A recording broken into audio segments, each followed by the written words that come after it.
Muito bem, pode soltar o endereço para nós aí, Ítalo. Muito bem. Nossa mensagem de hoje está baseada no Salmo de número 112. Abra a sua Bíblia, o seu tablet, o seu telefone. Amém para todos? Amém? Eu vou usar a versão revista atualizada, ok? Então, nessa versão diz assim: Aleluia! Bem-aventurado o homem que teme ao Senhor e se compraz nos seus mandamentos. A sua descendência será poderosa na terra, será abençoada a geração do justo. Na sua casa há prosperidade e riqueza, e a sua justiça permanece para sempre. Ao justo nasce luz nas trevas. Ele é benigno, misericordioso e justo. Ditoso o homem que se compadece e empresta. Ele defenderá a sua causa em juízo. Não será jamais abalado, será tido em memória eterna. Não se atemorize de más notícias. O seu coração é firme, confiante no Senhor. O seu coração bem firmado não teme, até ver cumprido nos seus adversários seu desejo. Distribui, dá aos pobres, a sua justiça permanece para sempre, e o seu poder se exaltará em glória. O perverso vê isso e se enraivece, range os dentes e se consome. O desejo dos perversos perecerá. Aleluia! Glória a Deus! Então nós vamos conversar nessa noite sobre esse assunto. Fala para mim. As bênçãos do justo. Tem algum justo aqui? Aleluia. Glória a Deus. Então você é abençoado. Deixa a sua Bíblia aberta aí. Aliás, né, o crente nunca deve fechar a Bíblia depois que ela é lida, né? Deve permanecer com a Bíblia aberta. Ok. O livro de Salmos é o maior livro da Bíblia. Dentre os livros escritos, desses 66 livros, ele é o maior. Esse salmo, eu posso dizer que os salmos falam para nós e também falam por nós. É o livro dos cânticos, o livro das orações, o livro dos desejos, o livro dos lamentos, o livro das dores do povo de Deus. É o livro em que nós recorremos nas horas de alegria e também nas horas das lágrimas. Quando você está passando alguma dificuldade, ou você esteja muito alegre, você diz assim: eu vou ler a palavra do Senhor. Normalmente, se você não tem um plano de leitura diária, evidentemente, primeira coisa que você lembra, eu vou ler um salmo. Talvez seja por isso que nós podemos afirmar que o salmo é um dos livros mais lidos da Bíblia. E aqui nós lemos então o Salmo 112. É um belíssimo poema. E interessante desse salmo é que ele é anônimo, não sabemos quem é o autor desse salmo. Mas ele trata, como eu falei, das bênçãos prometidas para aqueles que temem ao Senhor. Bênção prometida para aqueles que obedecem a palavra, obedecem os mandamentos do Senhor. Então vejamos, o verso 1, na versão que eu li, diz aleluia, outro diz louvai ao Senhor. Feliz aquele que teme o Senhor e que tem prazer em obedecer os seus mandamentos. Então, primeiramente, ele fala da felicidade daquele que teme a Deus. E aqui tem duas coisas que merecem destaque. Primeiro, a causa da felicidade do justo. Para o justo, querido, a exaltação a Deus, o cântico que brota do seu coração, que brota da sua alma, não é algo pesado, não é algo obrigatório, não é algo penoso, não. Ele diz que para o justo é algo prazeroso, ou seja, é algo espontâneo para aquele que teme a Deus. Amém? Segunda coisa que chama atenção é a causa dessa felicidade. A causa dessa felicidade é por temer ao Senhor. E sempre que a gente fala em temer ao Senhor, normalmente a gente gosta de destacar que temer ao Senhor não é ter medo do Senhor. Que alguém acha até hoje ainda que temer a Deus é ter medo de Deus. Quando a Bíblia fala em temer a Deus, querido, a Bíblia fala em reverenciá-lo. É você entender que Ele é soberano. É você entender que você depende dEle. É você entender que o propósito da nossa vida é agradar a Ele. Por exemplo, qual é a postura adequada de um filho em relação ao seu pai? É ter medo dele ou respeitá-lo? Sabe, eu ficaria muito triste se meus filhos me obedecessem por medo. Acho que qualquer pai não ficaria alegre com isso. Por que um filho não deve fazer coisa errada? Porque tem medo do castigo do pai ou porque não quer aborrecer ou não quer desonrá-lo? Qual é o medo que o filho deveria ter? De ser apanhado com a mão na botija, digamos assim, cometendo erro, ou evitar esse erro porque quer honrar o seu pai? A resposta é bem clara, não é verdade? Então, querido, temer a Deus não é ter medo de quando errar, você levar uma bordoada, mas até porque essa postura é uma postura egoísta, você está pensando em você, livrar a sua barra. Mas se a minha postura é de reverência, é de honrar, eu vou evitar o erro. Por quê? Porque eu quero fazer de tudo para não decepcionar, para não entristecer, para não desagradar o meu Pai Celestial. Amém? Então essa é a essência dessa palavra quando diz feliz é o homem que teme o Senhor. Essa é a causa dessa felicidade. À medida que você, por temer a Deus, à medida que você, por honrar a Deus, você foge do que é errado, porque você quer ser uma pessoa que agrada o Pai. E, consequentemente, ele está dizendo, feliz é esse homem, bem-aventurado é esse homem. Bem-aventurado, feliz é aquele, querido, que teme a Deus e foge das coisas erradas. Amém?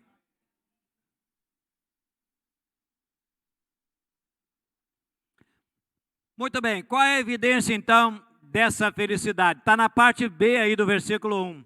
É aquele que tem, quando a pessoa assim age, ele tem prazer em obedecer os mandamentos de Deus. Você não obedece a Deus, você não obedece os mandamentos de Deus, porque, digamos, porque você é obrigado, mas você obedece porque você tem prazer. Então, feliz é aquele que realmente teme a Deus e obedece a Deus por prazer. Nós vimos aqui domingo passado, quando nós comemoramos o dia da Bíblia, e nós podemos citar vários versículos da Bíblia. E dentre eles, no Salmo 19, verso 10, dizendo que a Bíblia é doce como mel, ou seja, é algo de paladar agradável a nós. Nós vimos também aqui no Salmo 119, no versículo 9, dizendo como que nós podemos manter o nosso coração puro, como podemos manter o nosso caminho agradável ao Senhor. Qual é? Obedecendo os seus mandamentos. Vimos também no Salmo 119, versículo 11, guardo no meu coração a tua palavra para quê? Para não pecar contra ti. Então, querido, a evidência de que você teme a Deus é que você tem prazer em obedecer e viver segundo a palavra de Deus. Aleluia! A palavra de Deus, querido, ele é um mapa que nós temos que nos leva a um tesouro preciosíssimo, de valor incalculável. E a gente fica, como falamos no ano passado, lamentando o fato de que temos à nossa disposição, ao nosso alcance, esse tesouro tão precioso, uma fonte de bênção, e mesmo assim muitas pessoas ainda negligenciam o estudo da palavra de Deus. Em casa você tem estudado a palavra de Deus? Você tem estudado a palavra de Deus com seus filhos em casa, lido a Bíblia para eles, explicado para eles, feito o culto doméstico, que hoje parece que já está fora de moda? Falar para os seus filhos. Lá em Deuteronômio 6 diz que essa é a nossa função como pais. de ensinar as crianças o caminho, a palavra, a sagrada escritura para eles desde pequenininho. E querida, aproveitando essa questão, uma das evidências de que muitas vezes os crentes não dão tão valor assim à palavra de Deus é a escola bíblica dominical. A frequência na escola. E aí, querido, você vai me perdoar, tomara que eu esteja errado, tomara mesmo que eu esteja errado, mas eu tenho muita dificuldade de aceitar se você não vem à escola bíblica dominical, se você em casa estuda a palavra de Deus, você com seus filhos. E olha, por falar nisso, eu quero dizer uma coisa para vocês, pais. Vocês estão negligenciando trazer os seus filhos para a escola, para a EBD. Você não sabe o mal que você está fazendo para ele. Primeiro, você não está vindo, você já está ensinando para ele que não precisa de escola bíblica dominical. Segundo, você não vem. Tomara eu, em nome de Jesus, que você não se arrependa disso mais tarde. O que é que você fica fazendo com essas crianças em casa às 6 horas? Por que você não vem com elas?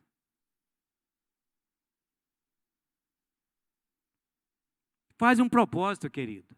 Já que esse ano você não fez isso, faz um propósito. Nós estamos aí prestes a um ano outro. Senhor, no ano que vem, eu vou frequentar a escola e vou levar esses meninos para a escola.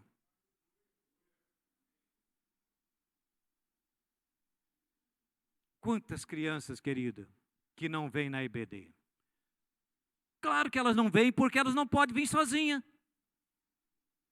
Elas dependem de você trazer. E você não vem por quê?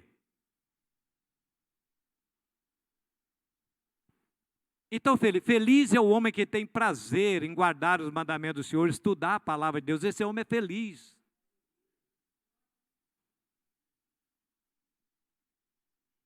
Eu fiz um apelo aqui no domingo passado para que você retome a leitura da palavra. E eu vou reforçar, querido, esse apelo agora nessa noite. Como eu falei, estamos chegando aí um novo ano. Que você possa fazer um compromisso com Deus de, no mínimo, você ler a palavra de Deus todo o ano que vem. Eu não vou pedir você para levantar a mão, porque eu tenho muito medo disso. A Bíblia diz, se você fizer um propósito, votar um voto a Deus, cumpra, porque se você não cumprir, você vai arcar com as consequências. Então eu não vou mandar ninguém levantar a mão aqui para dizer, eu vou ler a Bíblia, porque você não vai cumprir e você vai se dar mal. Mas o meu apelo é para que você tenha isso no seu coração. Amém, gente? Amém mesmo? E eu posso te garantir que à medida que você for lendo a palavra de Deus, uma nova fonte de alegria, de prazer, um renovo vai começar a surgir na sua vida, querido. Pode ter certeza absoluta disso. Ok, então, depois dessa introdução aí no versículo 1, o salmista enumera aqui algumas bênçãos daquele que teme ao Senhor. E eu pude enumerar aqui pelo menos 7 dessas bênçãos. A primeira está no verso 2. A sua descendência será poderosa na terra e a geração dos outros será abençoada. Querido, olha que coisa fantástica. Por você temer a Deus, por você guardar os mandamentos, a primeira promessa da palavra de Deus tem a ver com nossos filhos, com a nossa geração. Por isso que eu apelo tanto para que você estude a palavra, para que você traga-os para entender a palavra, para que você viva a palavra de Deus. Todos que são pais e aqueles que são avós sabem que nós temos mais prazer em ver os nossos filhos sendo abençoados, prosperando, do que nós mesmos, sim ou não? Se eles têm uma dor, nós desejamos que a dor lateje em nós do que neles, sim ou não? Nosso prazer é ver os nossos filhos avançando, nossos filhos progredindo, nossos filhos sendo abençoados, sim ou não? Então o texto está dizendo, querido, que quando você teme a Deus e você obedece a palavra, em resposta, Deus vai abençoar nossos filhos, nossa geração. Precisa de motivo maior para que você faça isso? Quando você semeia na sua relação com Deus, Deus permitirá que você colha, que você tenha uma colheita abençoada no futuro dos seus filhos. Quanto mais você andar com Deus, quanto mais você estreitar a sua relação com Deus, querido, tudo isso repousarão sobre a vida dos seus filhos. Agora, obviamente que o contrário também é verdade. Se você não leva Deus a sério, você não anda com Deus, você não quer saber dos mandamentos do Senhor, não obedece os seus preceitos, quem vai colher essa safra maldita da desobediência serão seus filhos.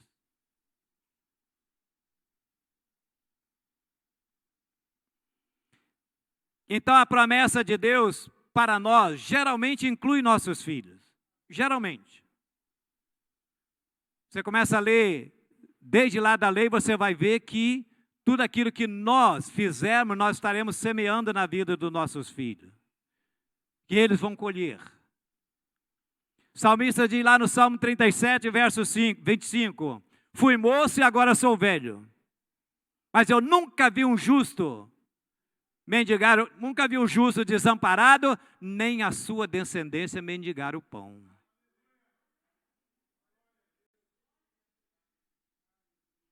O salmista diz lá no Salmo 128, dizendo que os nossos filhos são bênção, são como videira ao redor, são como oliveira ao redor da nossa casa, da nossa mesa. Diz que nossos filhos são herança do Senhor. Gente, o Senhor dá alguma herança ruim?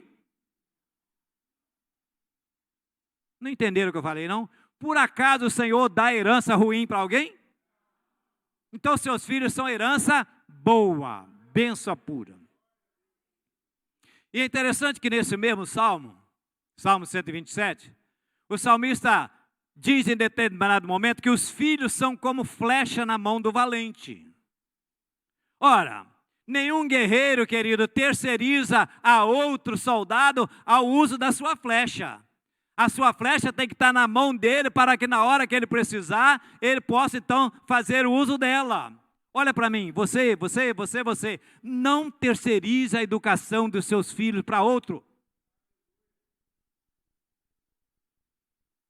A educação dos seus filhos não compete ao professor, não compete ao pastor, não compete ao professor da EBD. A educação dos seus filhos compete a você, que é pai, que é mãe. É você que tem esse dever. Aliás, eu diria dever não, um privilégio. A flecha tem que estar na sua mão, querido. O guerreiro carrega a flecha onde? Nas costas. Só vai tirando e atirando. Tirando e atirando. Você também deve carregar os seus filhos nas costas, no seu coração, nos braços e no bolso também.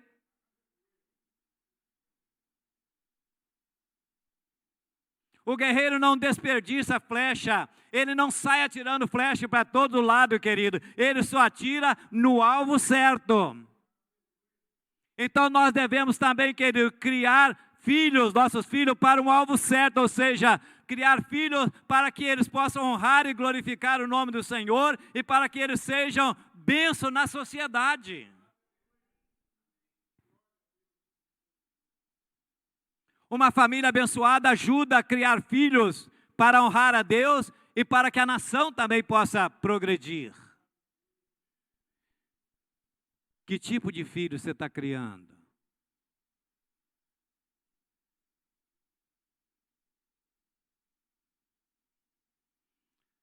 Flechas não são, querido, guardadas para sempre, mas elas são para serem lançadas. Nós não geramos filho para nós.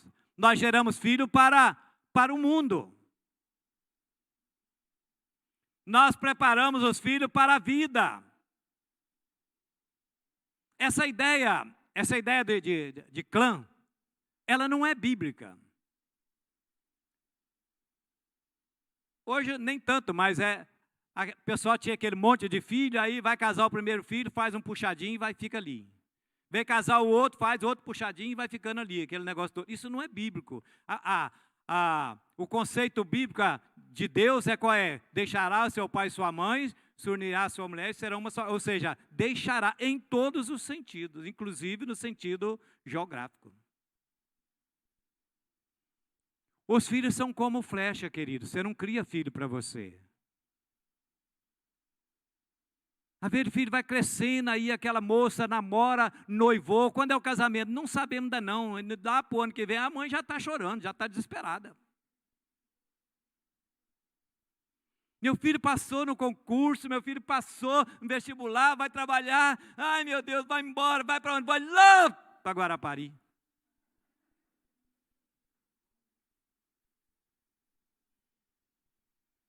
Não, filho. E tem uns que gostam de ficar no ninho mesmo, gostam de ficar na aljava, não quer ser atirado, não quer ficar lá. Larga a mão disso, cara, vai caçar um casamento, meu filho. Hein? Desse jeito. Você tem que voar, tem que sair, né? Essa é a ideia da palavra de Deus.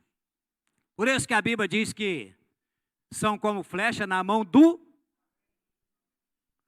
Ô, gente, vou falar uma coisa para você. Tem hora que você tem que ser valente mesmo, viu? Meu filho, com 17 anos, falou, vou para os Estados Unidos.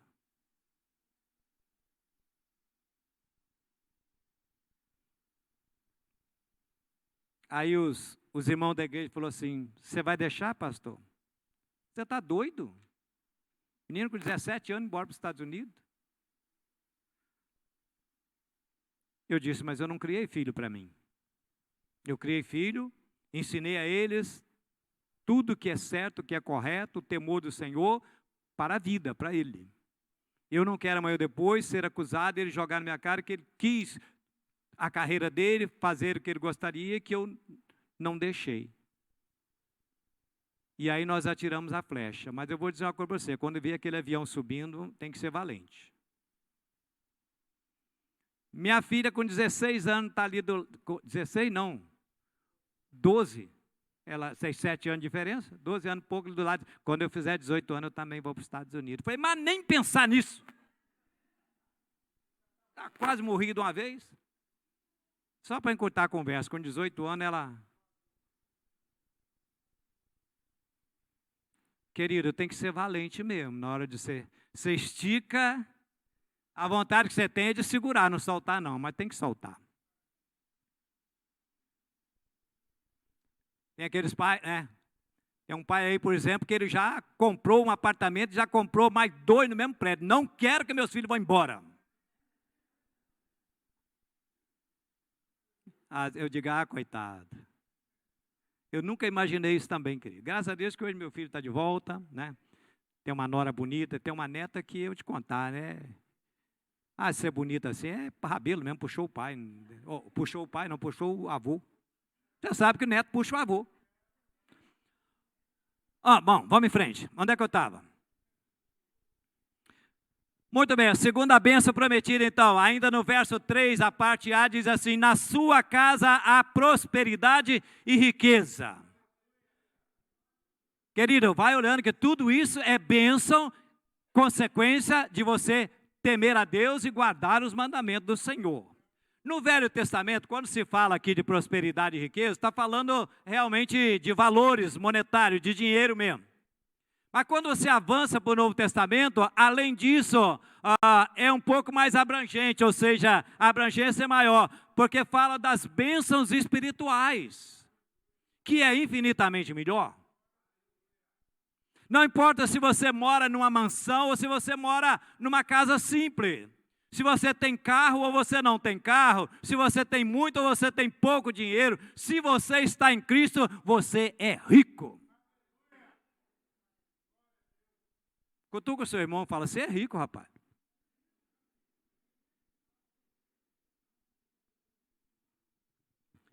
Provérbio diz que há muito rico pobre e muito pobre rico. Há muitas pessoas que têm dinheiro, querido, e são miseráveis.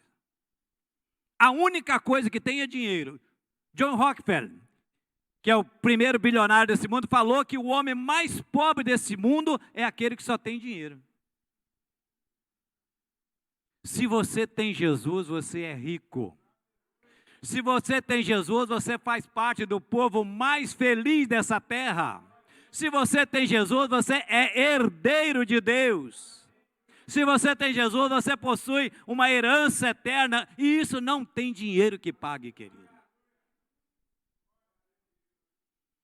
Paulo diz que nós somos abençoados com toda a sorte de bênção em Cristo Jesus. Paulo diz isso, nós somos abençoados. Querido, somos é presente ou futuro? Somos é presente, então você já é abençoado, você não será. Aleluia. Aleluia. Terceira bênção, no verso 3, na parte B diz assim, e a sua justiça permanece para sempre. Querido, nós não somos justos pelos nossos méritos, nós somos justos porque fomos justificados por Cristo Jesus, pela nossa fé em Jesus. 2 Coríntios 5, 21, Paulo diz que aquele que não conheceu o pecado, se fez pecado por nós, para que nele nós fôssemos feitos justiça de Deus. Aleluia. Pastor, o que significa isso? Significa que Deus pega toda a justiça do seu Filho Jesus e põe na minha e na sua conta. Isso não é um processo, querido, isso é um ato jurídico, isso é um ato legal. E aí, quando lá no tribunal divino, a minha ficha for puxada, vai estar escrito lá, justificado, dívida paga. Aleluia. E diz aqui o texto que é para sempre. Por isso que Paulo, quando escreve ao Romanos capítulo 5, verso 8, ele diz assim, nenhuma condenação há para aqueles que estão em Cristo Jesus. Nenhuma. Aleluia. Quarta bênção, versículo 4. Ao justo nasce luz nas trevas. Ele é benigno, misericordioso e justo. Deixa eu explicar isso aqui. Ao justo nasce luz nas trevas. Querido, quando fala treva aqui, não está falando treva do pecado. Porque se você está no pecado, você precisa se converter, você não é justo ainda. Então, nesse sentido aqui, quando fala aqui, é no sentido de dificuldade, de sofrimento, das provas que nós passamos nesta vida. E o justo está dizendo aqui, ele não é poupado dessas coisas. Nós não somos blindados por esse tipo de coisa. Nós estamos sujeitos à enfermidade, à pandemia, a desemprego, etc. Assim como o ímpio também é. Mas o texto diz que ao justo nasce luz nas trevas. Ou seja, quando nós passamos por essas coisas, a luz de Deus ilumina o nosso caminho. Aleluia. Uma coisa é você passar por tribulação e dizer, eu estou perdido. Eu estou sozinho, eu não sei o que fazer. E outra é você passar por uma prova, mas você saber que você tem discernimento espiritual, você saber que você não está sozinho, que do céu sempre virá uma orientação segura para você. Por isso que ele diz, ao justo nasce luz nas trevas. Aleluia. Então quando ele diz nasce luz nas trevas, está dizendo que há consolo para você no meio do vale. O justo não é poupado do sofrimento, mas o justo, ele é consolado no sofrimento. Assim como você tem a certeza, escureceu, anoiteceu, você tem a certeza de que no outro dia vai amanhecer o dia, todo vai estar claro, querido. Assim como você tem essa certeza, você também pode ter a convicção, pode ter a certeza de que Deus vai trazer consolo para você no meio das aflições. Aleluia. Quinta bênção, versículo 5. Ditoso o homem que se compadece e empresta, ele defenderá a sua causa em juízo. Vamos para o verso 9 que tem a mesma conotação.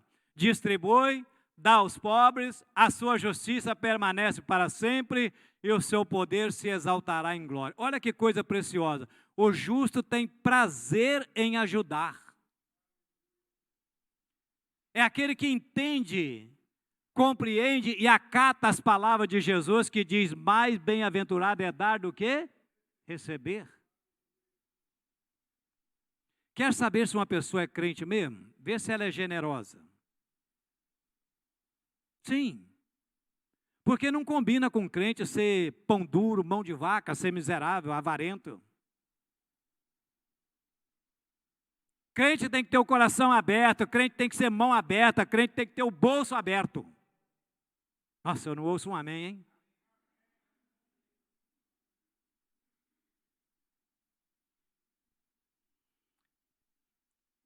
Pouco tempo atrás preguei aqui sobre João Batista, esse fantástico personagem que todos nós admiramos. E quando ele prega um duro sermão lá no deserto para uma multidão, e eles perguntam, o que faremos? E aí João dá umas coordenadas, umas orientações, inclusive para o soldado e para outro. E ele diz assim, olha, se você tem, lembra disso? Se você tem 2 túnicas, reparte com aquele que não tem. Se você tem alimento, reparte com quem não tem. E naquela oportunidade eu falei que o conceito de comprar roupa naquela época não é como hoje. Hoje a mulherada vai para o shopping, tem quase que alugar uma caminhonete para trazer as bolsas.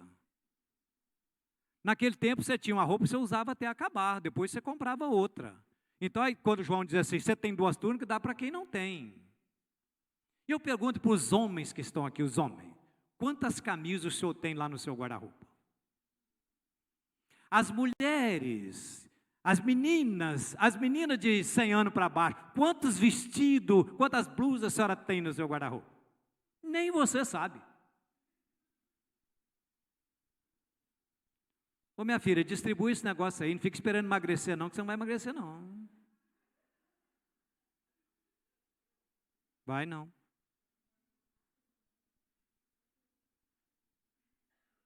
Quantos pares de sapatos, sandálias a senhora tem lá na parte daquele guarda-roupa de cima e embaixo? Você por acaso é alguma centopeia? Vai usar tudo uma vez? Distribua isso aí, meu filho, vamos ajudar. Às vezes tem coisa sobrando na nossa casa que o outro está precisando. Tem dinheiro sobrando na conta e o outro está passando necessidade, às vezes o irmão. Então o texto está dizendo que feliz é aquele que empresta, que doa. Ou seja, feliz é aquele que se compadece do outro. Agora, às vezes é melhor você dar do que emprestar. Porque costuma ser emprestar e arrumar um inimigo. Então você dá logo que aí não tem esse problema. Aliás, ao pobre você não empresta, ao pobre você doa. Não tem aquele ditado assim que diz assim, quem dá ao pobre, presta a Deus. É lógico que não assim, mas esse versículo é bíblico. Está lá em Provérbios 19, 17. Mas a ideia é, quando você ajuda alguém, Deus vai abençoar você. Pode ter certeza disso. Aliás, querido, se existe uma coisa que nós precisamos aprender, é essa cultura do dar, do ajudar, do abençoar. E vou dizer uma coisa para você, isso você aprende em casa. Seus filhos têm visto você ajudar alguém? Passa alguém na sua casa, você vai lá, pega alguma coisa da sua despensa e dá, ou você diz, ah, vagabundo, eu tenho que trabalhar, larga para lá. Seu filho tem visto você trazer alguma coisa para o celeiro? Ele tem visto você doar alimento para alguém? Tem visto você doar roupa para alguém? Brinquedo? Ô querido, ensina seu filho que quando ele ganhar um brinquedo novo, ele pega um daquele dele e dá para uma criança que precisa. Tem gente que a menina já até casou e o guarda-roupa está lotado de brinquedo lá, ué. Quando abre aquele negócio, chega a cair tudo em cima de tanto brinquedo que tem. É um quarto lá que é só de brinquedo. Ah, pelo amor de Deus, meu filho. A gente precisa aprender isso, querido. E eu quero fazer um apelo para você nessa noite, querido. Nós estamos chegando no Natal. Pense numa pessoa que você conhece. Talvez a sua empregada, um vizinho, um parente, alguém que você conhece, que precisa. Dá uma oferta especial para essa pessoa, querido. Você quer ver uma coisa? Os nossos coletores de lixo deixam lá um envelopinho lá na porta de todo mundo. O cara não tem coragem de pegar 5, 10 reais, sei lá quanto, para dar àqueles meninos que 3 vezes por semana passa lá recolhendo o seu lixo. Ô meu filho, dá uma oferta para esses meninos, para eles cheirar uma coisinha melhor agora no Natal.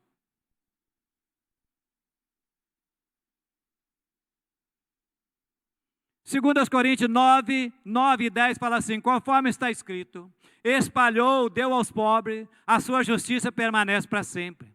Ora, aquele que dá semente ao que semeia e pão para comer também multiplicará a vossa sementeira e aumentará os frutos da vossa justiça. Querido, quando você semeia na vida de alguém, você semeia no reino, a Bíblia está dizendo que Deus multiplicará a sua semente.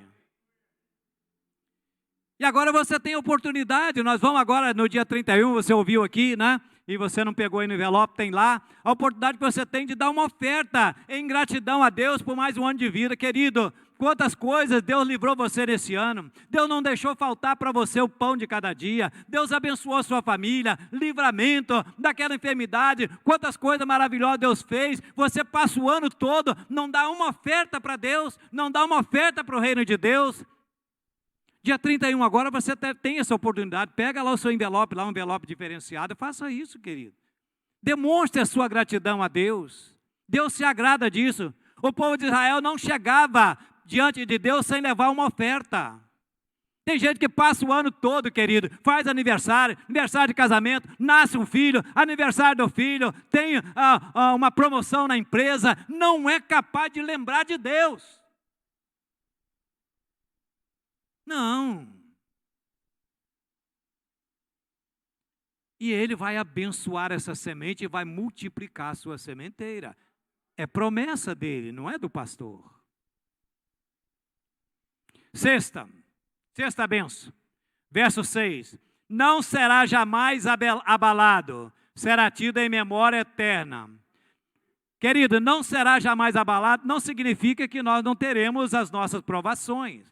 Mas quando elas vierem, nós seremos fortalecidos. Não vai ficar abalado. Lembra do nosso irmão Jó? Todo tipo de provação veio sobre ele, mas ele confiava e temia a Deus, de modo que aquilo não trouxe dificuldade para ele. Ele disse, olha, nasci nu, vou voltar, então, se Deus deu, Deus tirou, bendito seja o nome do Senhor. Será tido em memória eterna. Sabe o que isso significa? Mesmo depois que você partir, a sua história, o seu legado vai continuar motivando outras pessoas. Sabe, toda vez que eu falo nessa questão de ajudar, nessa questão de compadecer, de abençoar, me vem à memória a minha saudosa e querida sogra, Dona Nísia. Aquela mulher viveu para ajudar os outros. A alegria dela, o prazer dela era ajudar os outros. Ela não podia ver ninguém precisando de nada, que ela se virava, dava um jeito. Nem que ela tivesse que pedir os outros lá, mas ela arrumava. Que benção, que mulher que gostava de ajudar os outros. Eu acho que quando ela chegou lá, o galardão dela estava tão grande que ela não teve nem como carregar. Muito bem, sétima e última benção. Versos 7 e 8. Não se temerá más notícia. O seu coração é firme, confiante no Senhor. O seu coração bem firmado não teme até ver cumprido nos seus adversários o seu desejo. Verso 7, não se temerá más notícia, ou seja, as más notícias, querido, a gente está sujeito a recebê-las a qualquer hora, mas você não vai temer. Por quê? Porque quando isso acontecer, se você é um crente, se você é um bem-aventurado, você vai fazer como Paulo fez, porque eu sei em quem tenho crido e eu estou certo que guardará o meu tesouro até aquele dia. Eu sei em quem tenho crido. Você vai poder dizer, como Paulo também diz lá em Romanos 8, 28, eu sei que todas as coisas cooperam para o bem daqueles que amam a Deus. Você vai poder dizer, como ele disse no mesmo capítulo, no verso 31, se Deus é por mim, quem será contra mim? Então você não teme más notícia. Entenda que Deus está trabalhando por você e não contra você. E a qualquer momento, querido, ele pode virar o jogo. Às vezes você pensa que não tem mais jeito, no último minuto da prorrogação, Deus vira o jogo. Aleluia.